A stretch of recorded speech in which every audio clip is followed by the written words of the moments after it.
everybody, and welcome to Wednesday's Q&A. Eric isn't with me today, so you just got me, so I'm just going to dive right into the questions. And we're going to start with Brian's question. When the Treasury debt market implodes, what will happen to the various government money market funds which have short-term money in them, and will you be able to get your money out without a loss? Okay, so there's two parts of this question here. What is going to happen when the government debt market implodes is there will be a spike in interest rates, right? We saw that in 2019 when the money market funds were imploding at that point, the reverse repo market and the repo markets, and that, so we know what's going to happen. You're going to get a huge spike in interest rates. Now, will you be able to get your money out without a loss? The answer is no. And remember, they've done a lot since 2008 when the prime money market froze.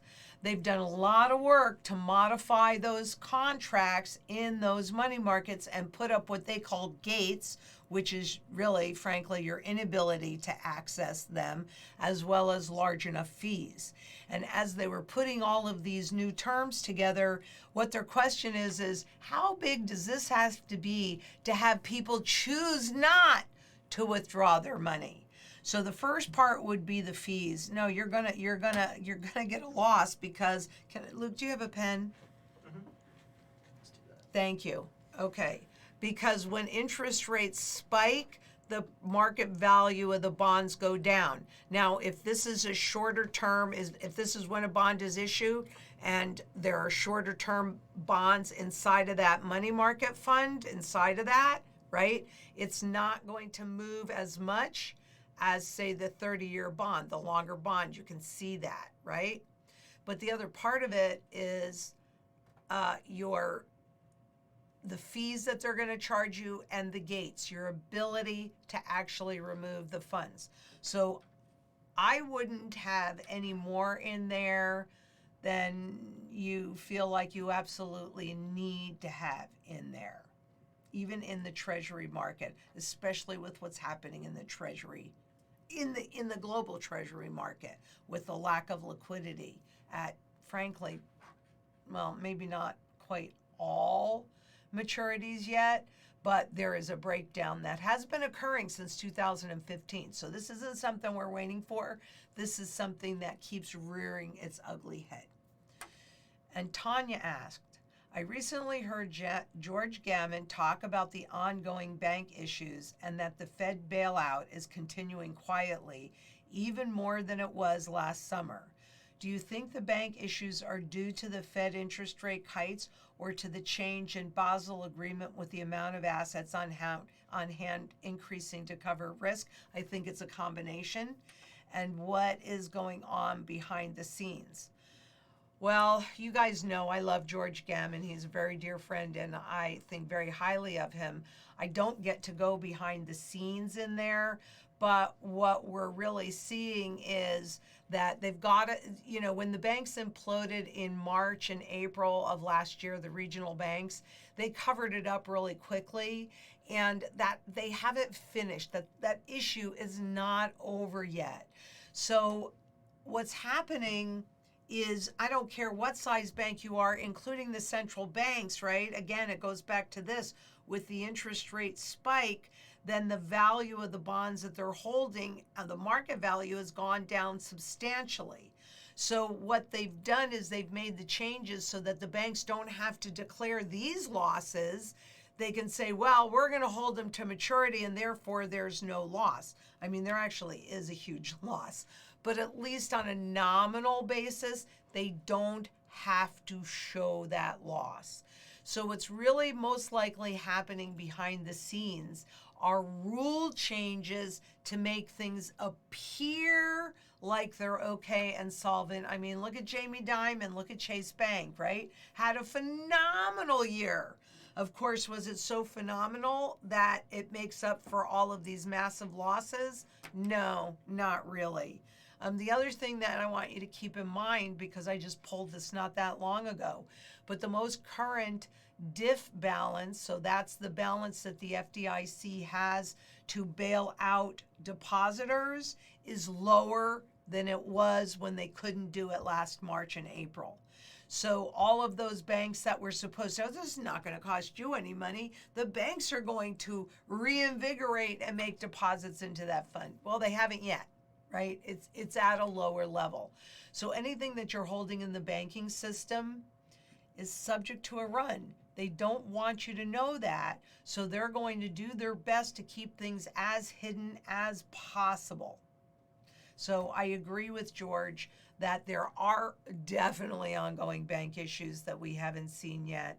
And I definitely also do believe that it's the central banker's job to support the banks, right? Not you and me, that's not their job.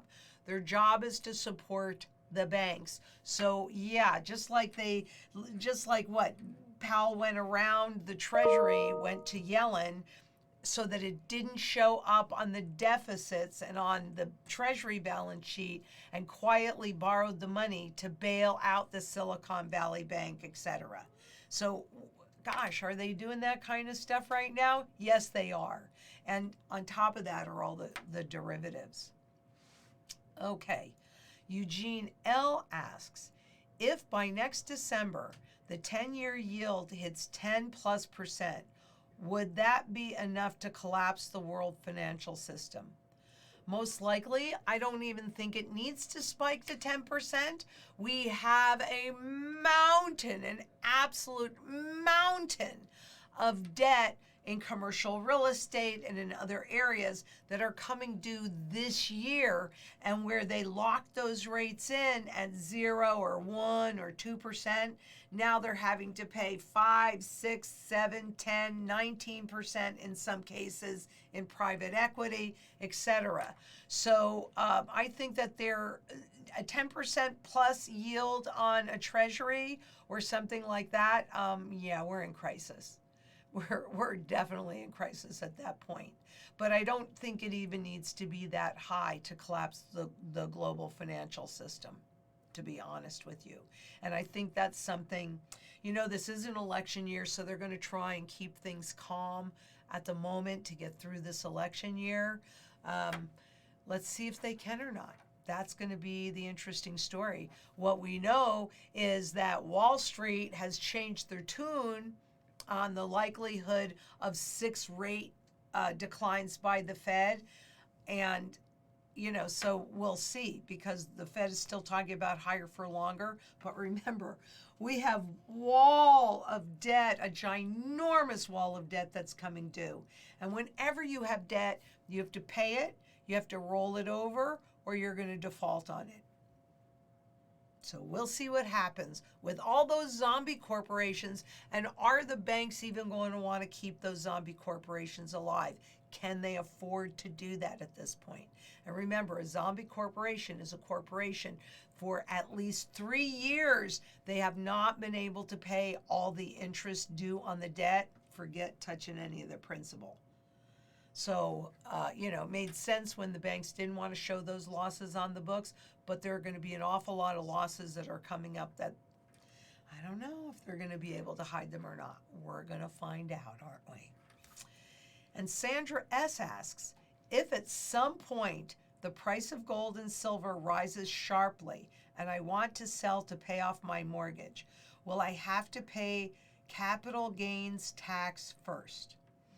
Well, Sandra, of course, all good citizens pay all taxes that are due.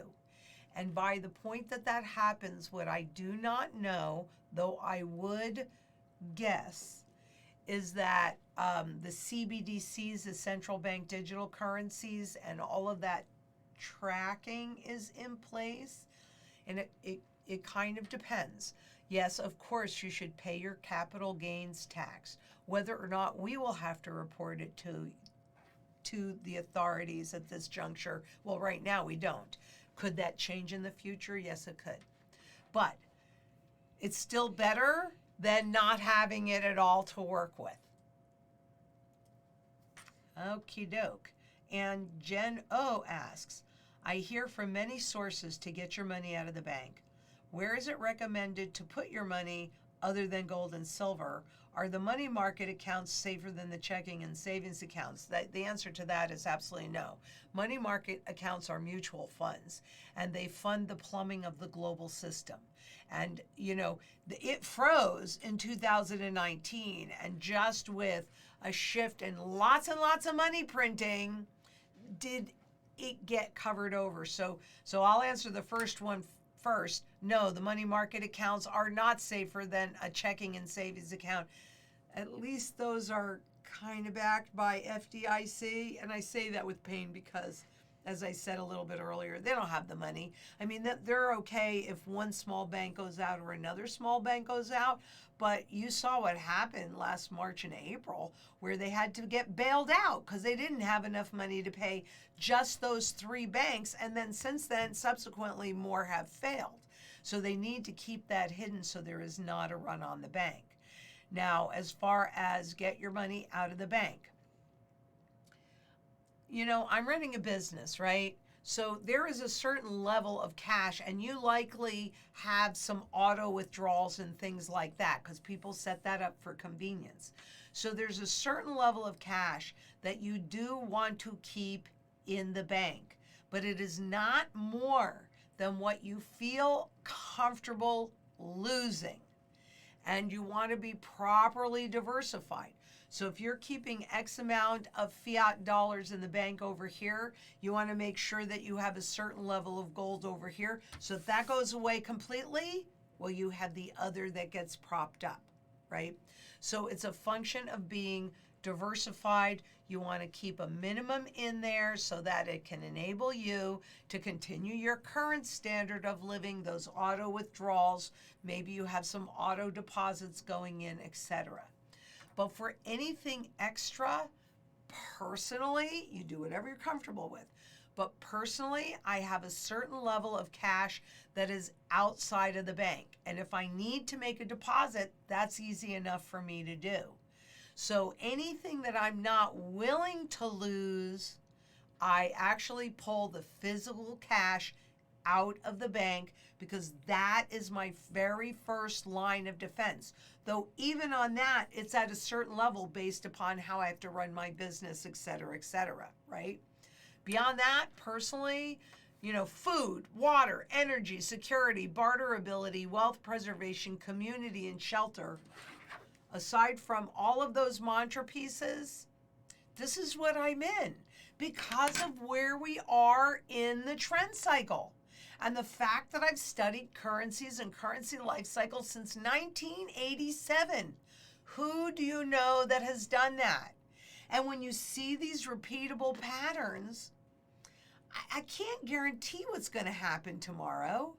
But I don't know. You tell me, if something's happened the same way every time and we're doing the same thing, do you really think it's going to be different this time? Because I don't. So if you position properly, just based upon those historic patterns, then you are more than likely to be in the right place at the right time with the right asset. And what you're in is the most liquid assets on the planet because they run absolutely no counterparty risk and they're used in every single sector. I mean, it is really that simple. That's why you see global central banks. Not only are they buying more gold than they ever have in history, but they're repatriating their gold and bringing it home. Because what do they know? If you don't hold it, you don't own it. So make sure that you watch my latest video on dangers that we face in 2024. It's not all the dangers, it's just a few of them that some Wall Street insiders are talking about, and I absolutely agree with them, so I want you to review that. Also, Daniela Cambone interview with Jim Rickards, and I've learned a lot. I know Jim can be a little controversial, and that's okay. I think it's okay to be controversial, to be honest with you. But I've learned a lot from Jim. about the monetary games that they play, knowing that the system is likely to be hit with a cyber attack and what that looks like, and also on dynastic wealth, which is wealth that lasts in family for 300 years. My personal program on dynastic wealth is built on Jim Rickards' work. So Daniela is fabulous, and so is Jim. I think it's a great interview. And Taylor, of course, the importance of the unrealized losses, those losses that we're talking about. And of course, the banks don't want to talk about them. Why would they? They don't want you to know the truth. They don't want you to know that the most likely outcome in the future is for your wealth to get bailed in, either through hyperinflation or outright theft. Take your pick. If you don't hold it, you don't own it.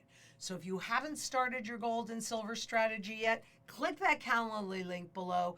Get a time set up to talk to one of our gold specialists and get it executed ASAP. Because having the right gold and the right silver for your objectives is absolutely crucial. And the more time that goes on, I can tell you I have stuff that I can't access anymore. But then again, I've been accumulating since 2002. So if you like this, please make sure that you subscribe. Leave us a comment, give us a thumbs up, and share. Until next we meet, please be safe out there. Bye-bye.